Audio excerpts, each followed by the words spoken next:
So the next concept to the VLANs will discuss the concept of trunking. Now here in this section, concept of trunking, we are going to deal with the same concept of VLANs. But what if I have some VLANs users of VLAN 10 connecting on switch 1 and some other VLANs of 10 connecting on the other switch? We are going to see how exactly the traffic is flowed between the same VLAN users on different switches. So that's where your concept of trunking comes into picture. Now before we actually discuss about the complete trunking concepts, first we'll try to understand why there is a need for trunking, or what exactly we're required to do here. But first thing we'll see, a single VLAN can span over multiple switches. Now single VLAN can span over multiple switches means there is a possibility that in your production network you have some users of IT department maybe sitting on the ground floor, maybe on the first floor here, and there are some users of IT department, maybe some users on the second floor, and there is a possibility that there are some users of the IT department on the third floor. Now connecting everyone to the same switch physically it's not possible, right? So let me show you a little bit in a diagram way. Let's take an example. This is my building and I have some multiple floors in that, and there are some users of IT department, some devices. There are some users sitting in the ground floor, or they are doing the work in the ground floor, and there are some users on the next floor, and there are some users on this floor, and there are some users on this floor. Now as they are geographically somewhat far from each other, connecting them to the same switch is not possible. But if you want to do that, then in that case I need to bring some cabling here, and then cabling from the top floor, and then cabling from here, and then some extra cabling required from this side.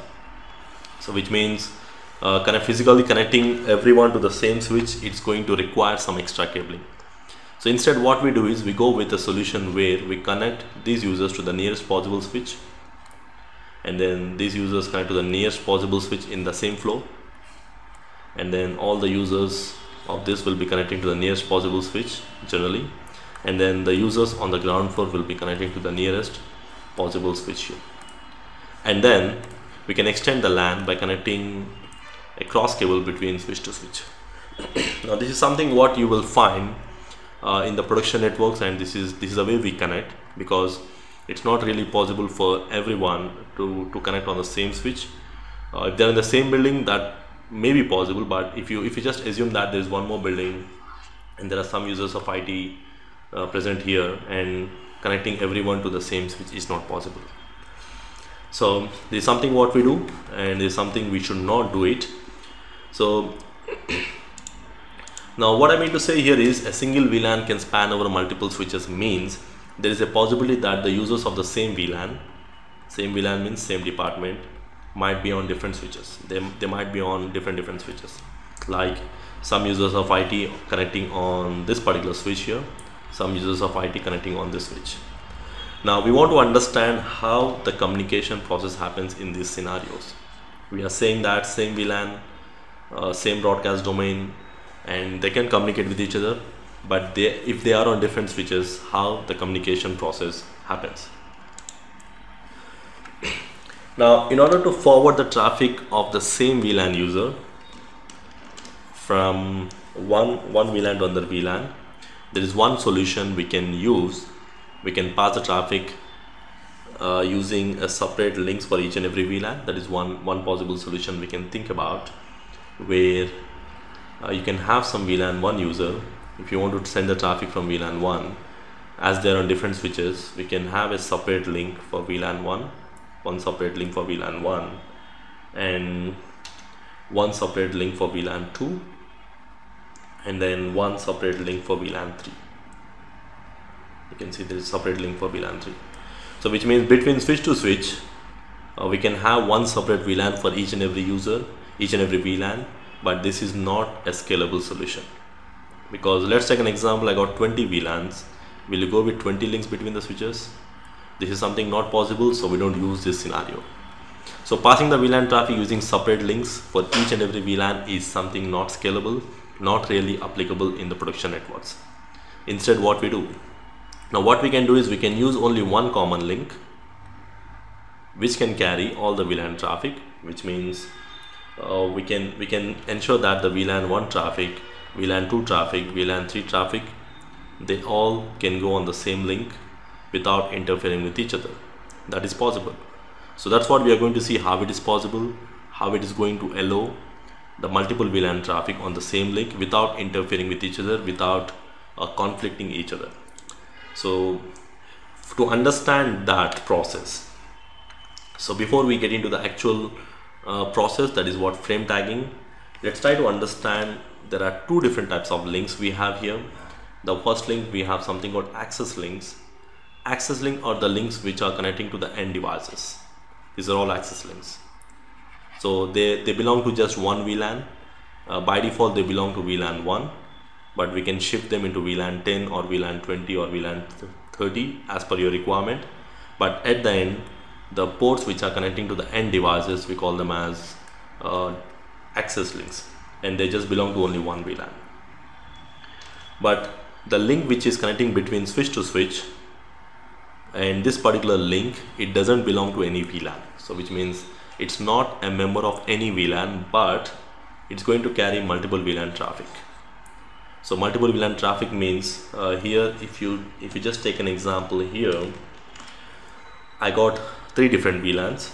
You can see the names here. I have given some names as red here.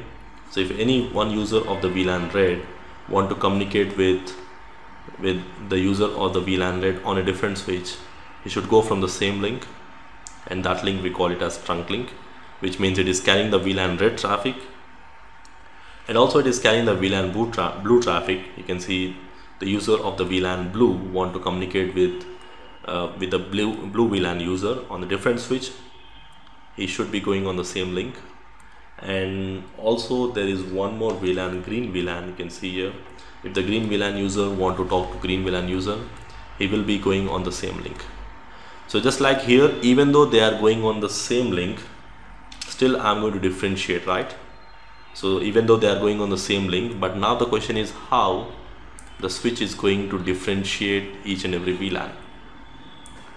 Okay, so the trunk link is the link which carries multiple VLAN traffic, but now the question is how it is going to identify. Like here I'm using different colors for identification, but in case of switches there is a method called frame tagging happens. Now this frame tagging is a method which will ensure that even though they are going on the same link, still they will be differentiated without interfering with each other, without having any issues. So let's see what is this frame tagging happens. So in order to make sure that the same VLAN users on 2 different switches to talk to each other, like here you can see the blue VLAN 1 should communicate with VLAN 1 on a different switch. They will be going on the same link, but there is a color differentiation here. The VLAN 2 communicating with VLAN 2 on a different switch, they will be going on the same link here. And the VLAN 3, that is the green VLAN, communicating with the green VLAN on a different switch, they are going on the same link. Now what exactly switches will do is, when the particular frame is sent, like in this scenario, the second example, VLAN 1 is sending a frame. Before it sends on the trunk link, before it sends, it is going to add the frame with some tag information. So we call this as frame tagging process. Now this tag is actually containing something called VLAN ID.